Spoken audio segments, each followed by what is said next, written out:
जय श्री कृष्ण मित्रों। आज हम एक ऐसे विषय पर बात करने जा रहे हैं जो हर व्यक्ति के जीवन को छूता है। वह समय जब हमें लगता है कि सब कुछ थम गया है, जब जीवन की दौड़ में अचानक ब्रेक लग गया है और चारों ओर सिर्फ निराशा का अंधेरा है। क्या आपने कभी ऐसा महसूस किया है जब आपके प्रयास, आपके सपने और आपके रिश्ते सब कुछ बेमानी लगने लगे? यह केवल आपकी कहानी नहीं है, यह मानव होने का एक अनिवार्य हिस्सा है। और ऐसे ही समय में हमें उस दिव्य प्रकाश की ओर मुड़ना चाहिए जिसने हजारों वर्षों से लाखों लोगों को राह दिखाई है। हम बात कर रहे हैं श्रीमद् भगवद गीता की। गीता सिर्फ एक ग्रंथ नहीं है, यह युद्ध के मैदान में खड़े उस भ्रमित अर्जुन को और आज हमें जीवन की राह दिखाने वाला एक शाश्वत प्रकाश है। आज हम भगवान श्री कृष्ण के दिए गए 10 ऐसे उपदेशों को गहराई से समझेंगे जो आपके सबसे मुश्किल समय में भी आपको संभालना, प्रेरित करना और आगे बढ़ना सिखाएंगे। तो अपने कान और मन के कपाट खोलिए, क्योंकि ये 10 विचार आपके जीवन की दिशा बदल सकते हैं। भगवान श्री कृष्ण का पहला उपदेश है विश्वास की शक्ति।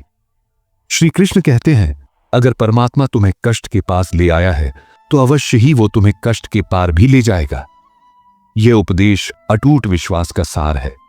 सोचिए, एक नदी का बहाव, वह कभी कभी चट्टानों से टकराती है, पर उसका लक्ष्य सागर है। कष्ट हमारे जीवन में सिर्फ सजा नहीं है, बल्कि यह एक परीक्षा है, एक प्रशिक्षण है। श्री कृष्ण कहते हैं कि जिस शक्ति ने आपको इस स्थिति में डाला है वह सर्वज्ञ है। वह जानता है कि आप में इससे बाहर निकलने की क्षमता है। जब आप पूरी तरह से टूट जाते हैं तब भी यह विश्वास रखें कि आपकी डोर एक मास्टर प्लानर के हाथ में है और उसका इरादा आपको नुकसान पहुंचाना नहीं, बल्कि मजबूत बनाना है। यह विचार आपको उस गहरी रात में भी एक तारे की रोशनी देता है। भगवान श्री कृष्ण का दूसरा उपदेश है परिवर्तन ही जीवन है। श्री कृष्ण कहते हैं, किसी भी मनुष्य की परिस्थितियां हमेशा एक जैसी नहीं रहती हैं। परिस्थितियां हमेशा बदलती हैं, इसलिए मनुष्य को हिम्मत नहीं हारनी चाहिए। जीवन का सबसे बड़ा सत्य है परिवर्तन। जैसे दिन के बाद रात आती है और रात के बाद फिर दिन, वैसे ही सुख के बाद दुख और दुख के बाद सुख आता है। हमारी सबसे बड़ी गलती क्या है? हम सोचते हैं कि यह बुरा समय स्थायी है। श्री कृष्ण हमें याद दिलाते हैं कि यह एक भ्रम है। जो आज आपका सबसे बड़ा दुख है, कल वह सिर्फ एक याद बन जाएगा। इसलिए अपनी ऊर्जा निराशा में बर्बाद न करें। परिवर्तन के पहिए को घूमने दें। टूटिए मत, बल्कि परिवर्तन के लिए तैयार रहिए। भगवान श्री कृष्ण का तीसरा उपदेश है ईश्वरीय योजना पर भरोसा। श्री कृष्ण कहते हैं, जो हो रहा है उसे होने दो। तुम्हारे ईश्वर ने तुम्हारी सोच से बेहतर तुम्हारे लिए सोच रखा है। मित्रों, अक्सर हम अपने सीमित ज्ञान से भविष्य को आंकते हैं। हम एक छोटा सा दरवाजा बंद होने पर घबरा जाते हैं, जबकि हमें यह विश्वास होना चाहिए कि इसका अर्थ ईश्वर हमारे लिए एक विशाल खिड़की खोल रहा है। इसे समर्पण कहते हैं। इसका मतलब यह नहीं कि आप निष्क्रिय हो जाएं। इसका मतलब यह है कि आप कर्म करें, लेकिन परिणाम की चिंता को ईश्वर पर छोड़ दें। जब आप इस विचार को स्वीकार करते हैं तो आपकी अपेक्षाएं कम हो जाती है और आपका मानसिक तनाव समाप्त हो जाता है। आपकी योजना से बड़ी आपके लिए एक दिव्य योजना हमेशा काम कर रही है। भगवान श्री कृष्ण का चौथा उपदेश है बेहतर की तलाश। श्री कृष्ण कहते हैं, यदि परिस्थितियां आपके हक में नहीं है तो विश्वास कीजिए कुछ बेहतर आपकी तलाश में है। यह उपदेश सकारात्मक पुनर्निर्माण की नींव है। जब चीजें आपके नियंत्रण से बाहर हो जाती हैं तो इसे अस्वीकृति के रूप में न देखें, बल्कि इसे एक पुनर्निर्देशन के रूप में देखें।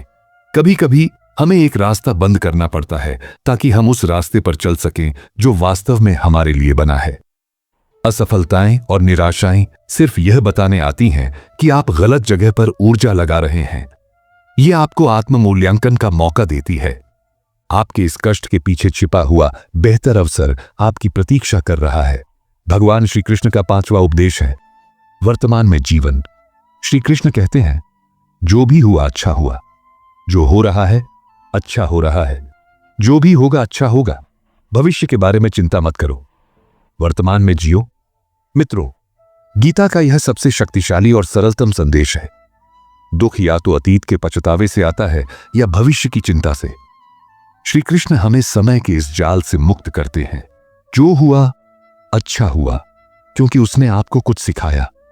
जो हो रहा है अच्छा हो रहा है, क्योंकि यह आपको अगले चरण के लिए तैयार कर रहा है। और जो होगा अच्छा होगा, क्योंकि आपका जीवन ईश्वर के हाथों में है। इसलिए अपनी सारी शक्ति वर्तमान क्षण में लगाएं। जीना सिर्फ अभी है, भगवान श्री कृष्ण का छठा उपदेश है। निंदा को नजरअंदाज करें।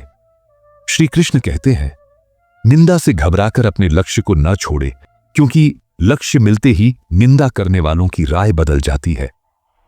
जब भी आप कुछ महान करने की कोशिश करते हैं तो आपको विरोध का सामना करना पड़ता है। निंदा करने वाले लोग निष्क्रिय होते हैं। वे खुद कुछ नहीं करते, बस दूसरों के काम में कमी निकालते हैं। श्री कृष्ण कहते हैं, लोग क्या कहेंगे, यह सोचकर अपने लक्ष्य की पवित्रता को प्रदूषित न करें। निंदा एक अस्थायी शोर है। जब आप सफल होते हैं तो वही लोग आपके उदाहरण देंगे। इसलिए अपने लक्ष्य पर अर्जुन की तरह ध्यान केंद्रित रखें। निंदा की आवाज को बैकग्राउंड नॉइज बनने दें। भगवान श्री कृष्ण का 7वां उपदेश है, मुस्कुराना है समाधान। श्री कृष्ण कहते हैं, तनाव से केवल समस्याएं जन्म ले सकती हैं। समाधान खोजने हैं तो मुस्कुराना ही पड़ेगा। तनाव हमारे मन की संकुचित अवस्था है। जब हम तनाव में होते हैं तो हमारा दिमाग लॉक हो जाता है। हम समस्या को बड़ा देखते हैं और समाधान को छोटा। श्री कृष्ण, जो स्वयं हमेशा मुस्कुराते रहे, हमें सिखाते हैं कि हल्कापन ही असली ताकत है। मुस्कुराहट हमारे मन को विस्तार देती है।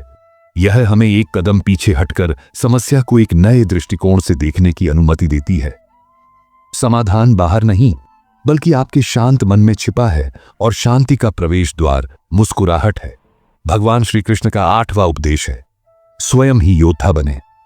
श्री कृष्ण कहते हैं, इस पृथ्वी लोक पर कोई साथ नहीं देता। यहां तुम्हें खुद ही लड़ना है और खुद ही समझना भी है। मित्रों, यह थोड़ा कठोर उपदेश लग सकता है, लेकिन यह परम सत्य है। जीवन के सबसे बड़े युद्ध, चाहे वह मानसिक हो या भावनात्मक, आपको अकेले लड़ने पड़ते हैं।